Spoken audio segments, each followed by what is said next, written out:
Halo semuanya, dan selamat datang di ulasan materi kita kali ini. Langsung aja ya, hari ini kita bakal ngebedah sebuah sumber yang sangat menarik dan penuh dengan makna spiritual, yaitu intisari dari sebuah khutbah yang disampaikan oleh Ustadz Adi Hidayat.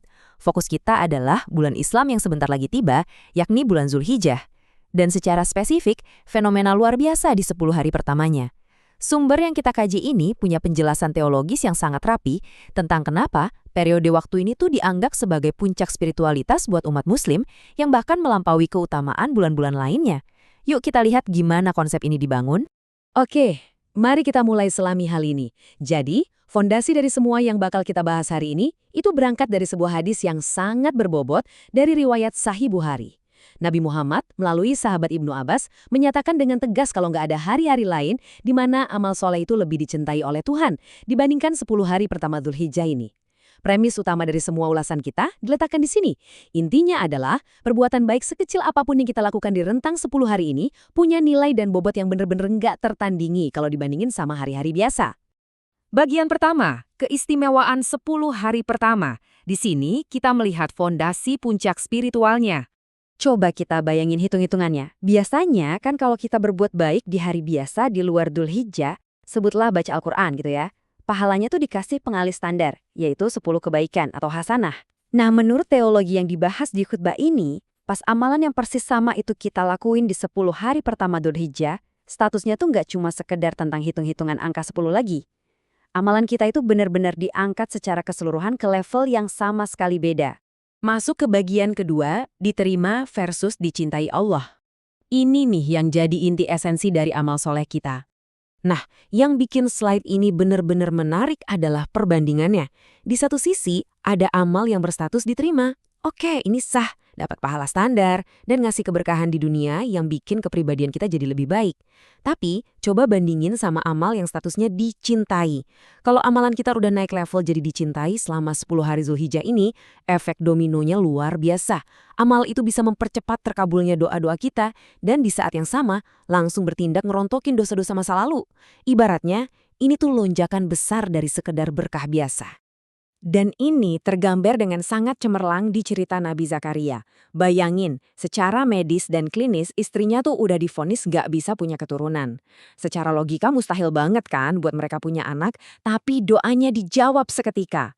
Hal yang paling bikin merinding dari kisah di teks ini adalah kapan doa itu dikabulkan.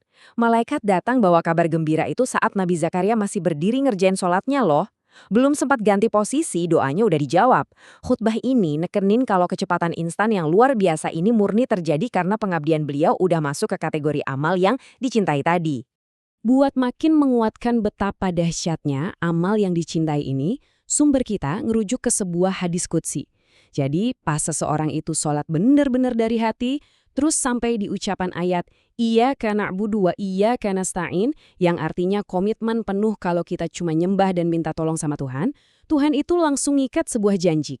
Perjanjiannya bilang, ini adalah kesepakatan antara aku dan hambaku, dan buat hambaku, apapun yang dia minta bakal aku kasih. Ini seakan memamerkan daya ledak spiritual dari sebuah ibadah yang udah sukses meraih gelar dicintai tersebut. Bagian ketiga, lebih utama dari jihad. Sekarang mari kita timbang seberapa kuat sih amalan di 10 hari awal ini.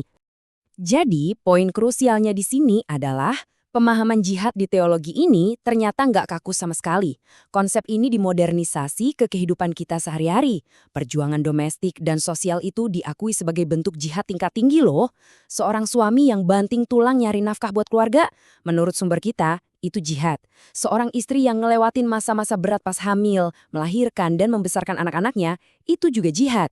Bahkan para guru yang dengan tulus mendidik moral murid-muridnya di sekolah pun lagi ngelakuin jihad. Semuanya ditempatin di posisi yang sangat terhormat.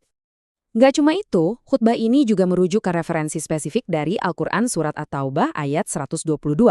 Konsepnya tuh, pertahanan militer secara fisik itu benar-benar setara sama yang namanya jihad pena, kayak jurnalisme, diplomasi, atau kerja-kerja intelektual. Semuanya ada di level prestigius yang sama. Tapi ini klaim yang paling luar biasa dari sumber kita. Amal soleh yang sederhana sekalipun, kalau dilakuin di 10 hari pertama Zulhijjah, nilainya masih melampaui semua usaha raksasa tadi. Satu-satunya pengecualian yang nggak bisa dikalahin cuma satu, orang yang berangkat berjuang bawa harta dan nyawanya, lalu gugur alias jadi martir. Itulah perbandingan absolutnya. Lanjut ke bagian keempat, panduan amalan dan puasa. Mari kita lihat gimana tindakan praktisnya. Mari kita lihat gimana jadwal kronologis yang disarankan. Dari hari pertama sampai hari ke-8, kita dianjurkan buat perbanyak puasa sunnah. Mau full tiap hari boleh, atau selang-seling kalau kerasa berat. Terus, sampailah kita di puncaknya di hari ke-9, puasa Arafah. Menurut teologi ini, pas orang-orang yang haji lagi wukuf, kita yang nggak haji dan milih berpuasa bakal dapat efek luar biasa, yaitu dihapusnya dosa setahun ke belakang dan dicegahnya dosa setahun ke depan. Luar biasa kan? Nah, pas masuk hari ke-10, Idul Adha, aturannya beda. Di hari ini kita justru diharamkan buat puasa. Karena ini adalah waktunya kita berkurban dan bersukacita. Dan ngomong-ngomong soal hari ke-10, disinilah letak esensi dari kurban itu hidup. Khutbah ini mendefinisikan kurban dari akar bahasanya, yaitu usaha buat mendekat ke Tuhan, bukan sekedar sebuah ritual. Hari ke-10 ini adalah sebuah perayaan kebahagiaan. Tepat setelah 9 hari kita ngelewatin semacam diet spiritual yang ketat, ini adalah hari kemeriahan. Hari di mana kita disuruh buat nikmatin makanan halal sebagai wujud rasa syukur. Karena doa-doa kita sekarang udah lebih gampang dikabulkan dan posisi kita udah jauh lebih dekat sama Tuhan. Sebagai penutup, sumber kita melempar sebuah pertanyaan yang sangat provokatif. Kalau 10 hari ke depan ini secara harfiah punya kapasitas buat ngubah kedudukan spiritual Anda secara permanen, di mana doa lebih cepat nembus langit dan dosa-dosa diriset ulang, gimana Anda bakal ngehabisin hari-hari itu? Ini kan bukan sekedar soal ganti tanggal di kalender Islam ya, tapi sebuah jendela peluang yang ditawarinnya tuh jarang banget. Coba deh dipikirin matang-matang, langkah apa yang mau Anda ambil? Oke, terima kasih banyak udah nonton ulasan materi kita kali ini. Saya senang banget bisa ngebedah informasi sekeren ini buat Anda.